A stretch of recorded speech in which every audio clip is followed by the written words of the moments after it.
Aria, j'espère que vous allez bien. Bienvenue sur ma chaîne YouTube. Je suis Marie-Louise Baïkoro, maman fascinée par la maternité et l'éducation positive des enfants.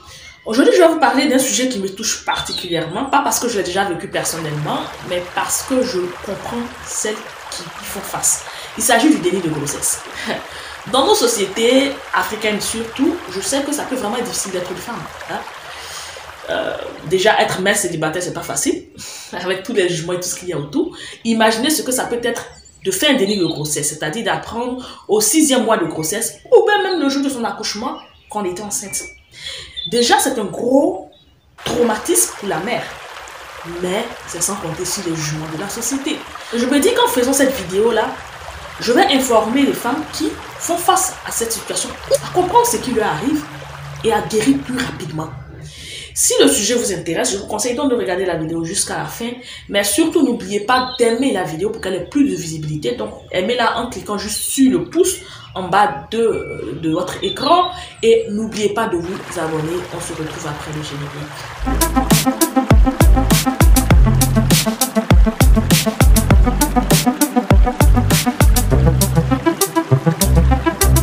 J'aimerais avant de commencer vous prévenir que cette vidéo, je vais la faire en deux parties parce qu'il y a tellement de choses à dire sur le sujet.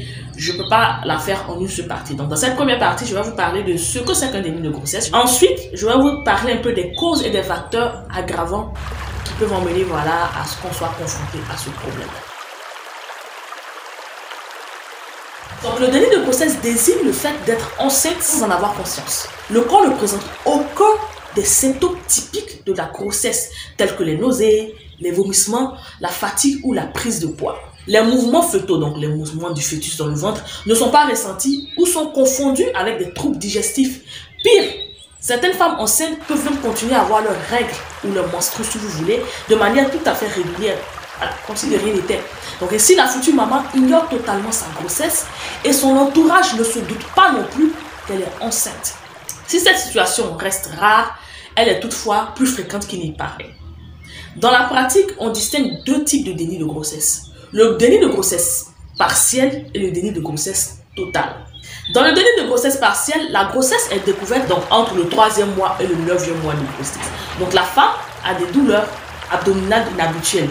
Donc elle va faire une échographie et là, boum, le médecin détecte des mouvements du fœtus.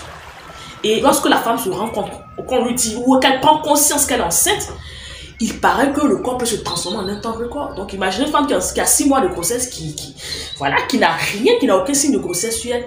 Dès qu'elle apprend qu'elle est enceinte, et bien en quelques minutes ou en quelques heures, son ventre peut pousser au point d'atteindre le ventre d'une femme qui a 6 mois de grossesse. Dans le déni de grossesse totale, la grossesse n'est découverte qu'au moment de l'accouchement ou lors d'une consultation aux urgences pour de fortes douleurs abdominales qui sont en fait des contractions. Il y a même des femmes qui ont accouché de façon inopinée à leur domicile.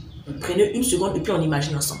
Vous êtes tranquillement au boulot, en train de travailler sur un dossier vraiment important pour votre carrière, quand tout à coup, vous avez super mal au ventre. Le temps de vous calmer, de prendre votre voiture ou un taxi pour vous rendre à l'hôpital, vous sentez que ça pousse au niveau de votre utérus. Donc, c'est logique, vous commencez à pousser et là, surprise, un bébé. Est-ce que vous pouvez imaginer ça? No, God! Les causes dont je vais vous parler sont des causes parmi tant d'autres. Le déni de grossesse étant un trouble de la gestation psychique, ça se passe là, il touche principalement le processus psychique durant lequel la femme se familiarise avec l'idée de devenir mère. Dans un cas de déni de grossesse, ce processus psychique n'a pas lieu en raison d'un conflit inconscient. Donc derrière chaque déni de grossesse, il y a une histoire personnelle, intime, courant parfois sur plusieurs générations. Les spécialistes évoquent différents éléments dans la genèse de la psychopathologie du déni de grossesse. Néanmoins, je vais partager avec vous 5 causes possibles qui peuvent être à la base du déni de grossesse. La première cause possible dont je vais vous parler, c'est ce qu'on appelle l'ambivalence du désir d'enfant. Je pense que ça existe sur la majorité des femmes. On veut être mère, ça a été mon cas, j'ai envie d'être mère, mais en même temps, j'ai peur. Je doute, est-ce que je serai une bonne mère? Est-ce que je vais avoir le temps de m'occuper de l'enfant? Comment ça va se faire? On a tous peur de l'inconnu. Donc l'ambivalence du désir d'enfant existe pour moi, chez la majorité des femmes. Mais chez certaines femmes, c'est plus prononcé. Donc il faut retenir que ce n'est pas que la femme ne veut pas avoir d'enfant, c'est juste que l'idée de tomber enceinte ou de devenir mère, la stress est un point où vous ne pouvez pas imaginer. Elle ressent alors de l'angoisse qui va l'emmener à nier la réalité pour éviter de souffrir un peu trop. Puisque l'esprit est un impact sur le corps, eh bien le corps va s'allier avec l'esprit pour ne montrer aucun signe de changement physique. La seconde cause dont je vais vous parler, ce sont les éventuels traumatismes du passé ou actuels qui n'ont pas été résolus. Ici, la femme est en proie à des blessures intérieures non guéries qui lui font penser qu'elle ne pourra pas être une bonne mère. Donc, à la simple idée de tomber enceinte ou de devenir mère lui fait peur. C'est l'exemple d'une personne ou d'une femme qui a eu une mère malveillante, violente et qui à son tour a peur de devenir mère. Parce qu'elle se dit, si je deviens mère, je vais peut-être infliger la même chose à mon enfant. Je ne serai peut-être pas une bonne mère puisque je n'ai pas eu un bon exemple. Et ce cas-là est assez typique.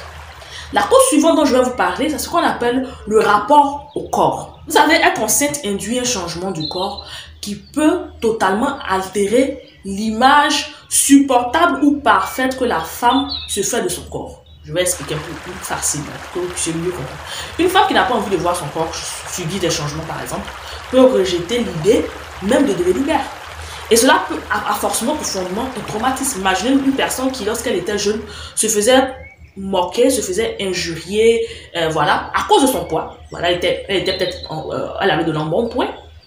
Et elle arrive à maigrir, elle atteint un poids qui lui plaît. Et là, elle doit encore tomber enceinte, grossir. Et elle a peur de revivre ce traumatisme. La quatrième cause possible, c'est le rapport à la sexualité. Le déni de grossesse peut blanchir la représentation de l'acte sexuel qui a précédé la grossesse. Je vais expliquer encore pour que vous puissiez comprendre plus facilement. Quelqu'un me disait une fois en plaisantant que de nombreuses femmes ont des relations sexuelles. Mais les femmes enceintes sont les seules qui portent sur elles la preuve de ces relations sexuelles-là. C'est vrai que ça fait rire quand on l'entend comme ça, mais ça peut expliquer le fait qu'une femme fasse un déni de grossesse. Je prends l'exemple d'une femme qui veut par exemple cacher ou qui n'accepte pas d'avoir eu des relations sexuelles. Elle va faire un déni de grossesse pour effacer quelque part l'acte sexuel qui a emmené à une grossesse. On se comprend? Voilà. Enfin, la dernière cause dont je vais vous parler, c'est la pauvreté de la communication des émotions. Une émotion est un ressenti qui emmène à une réponse psychologique et comportementale. Sans émotion, il n'y a pas de motivation.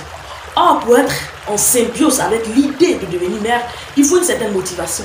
Donc, si on n'a pas cette motivation-là, c'est normal qu'on n'ait pas envie de devenir mère. Alors que si on a des relations sexuelles, il y a des possibilités qu'on tombe enceinte. En plus de ces causes-là, il y a aussi certains facteurs à risque qui ont été mis en avant dans les cas de déni de grossesse. Il s'agit par exemple des grossesses résultant d'une agression sexuelle. Elle veut carrément effacer de sa mémoire le fait qu'elle ait été violée. Il y a les grossesses rapprochées. Une femme qui a déjà eu un enfant et qui tombe enceinte peut-être 2 ou 3 mois après avoir accouché, elle peut faire un déni de grossesse parce que ce n'est pas le moment pour elle de tomber enceinte. Il y a le contexte social familial compliqué. Imaginez que vous n'ayez pas d'argent, vous n'avez pas de moyens financiers, que vous tombez enceinte. Vous pouvez faire des déni de grossesse parce que pour vous, ce n'est pas le bon moment. À cause de l'angoisse ressentie, votre esprit va rejeter l'idée d'être enceinte juste pour que vous soyez à l'aise. Il y a aussi la stérilité supposée. Une femme qui pense qu'elle est stérile, déjà au niveau du mindset, elle se dit qu'elle ne peut pas avoir d'enfant. Donc, même si elle tombe enceinte, elle peut faire un déni de grossesse. En somme, toutes les femmes peuvent, au cours de leur vie, vivre un déni de grossesse. De plus, ce trouble psychique met en avant le caractère complexe, physiologique et psychologique que c'est de porter un enfant. Ce que c'est d'être enceinte. C'est-à-dire le processus de la grossesse jusqu'à son terme et jusqu'à la maternité. Donc déjà, cette histoire de toutes les femmes rêvent d'être mères, bon, c'est pas aussi facile que ça. Voilà, je pense que j'ai fait le tour de la question. Je vais vous donner rendez-vous pour une deuxième partie où je vais vous parler de long en large des conséquences du déni de grossesse et des techniques pour le détecter. J'espère que j'ai répondu à vos questions. J'espère que ça n'a pas été très difficile parce que oui, c'était vraiment très psychologique. Je vous donne rendez-vous pour une prochaine vidéo sur ce que Dieu vous garde.